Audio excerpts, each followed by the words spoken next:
In the last session, we learned about working with Magento's CMS. In this session, we are going to learn about tags. Hi friends and welcome back to LearnVern. In the last session, we learned about customizing your store. We also learned about how to use CMS pages as well as using static blocks at various places in Magento. Today in this session, we are going to learn about setting up tags. We are also going to learn about shipping methods, how to set up shipping methods. We will also learn about a special shipping method called table rates. And we will also have a basic idea about setting up payment methods in Magento. We will start with the first topic, which is tags. Now tags is one of the most important aspect in your e-commerce store.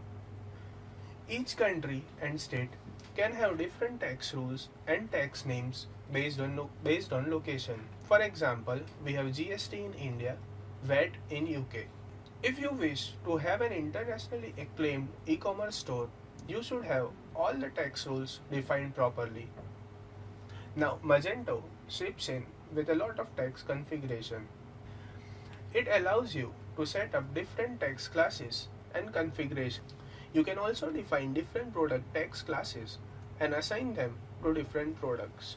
So, different products can have different tax configurations based on where they are getting shipped to. Now we will learn how to set up tags in Magento.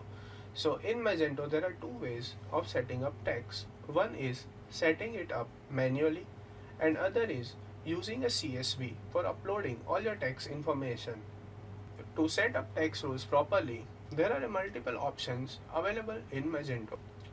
These options are tax name, customer tax class, product tax class, tax rate, priority, etc.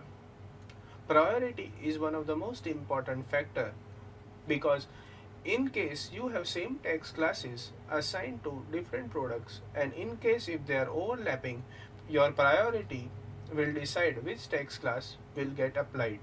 Now I will show you how to practically add tags in Magento.